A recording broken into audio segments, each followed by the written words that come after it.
Bhavnagar district cooperative bank hackers દ્વારા hack કરી લેવામાં આવેલી હતી અને રજાના દિવસોમાં એક જ રાત્રિમાં બેંકના 4 ખાતાઓમાંથી અલગ અલગ 135 ખાતાઓમાં 7,34,91,000 રૂપિયાઓ ખેંચી લેવામાં આવ્યા હતા અને એ 135 ખાતાઓમાંથી આ પૈસાઓ ફર્ધર 500થી વધારે ખાતાઓમાં ગયેલા.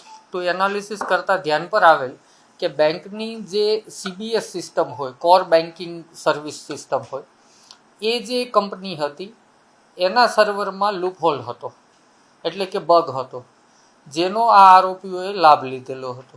અલગ અલગ 135 ખાતાઓમાં 7 કરોડ રૂપિયા એક જ રાતમાં ટ્રાન્સફર કરી લેવામાં આવ્યા હતા.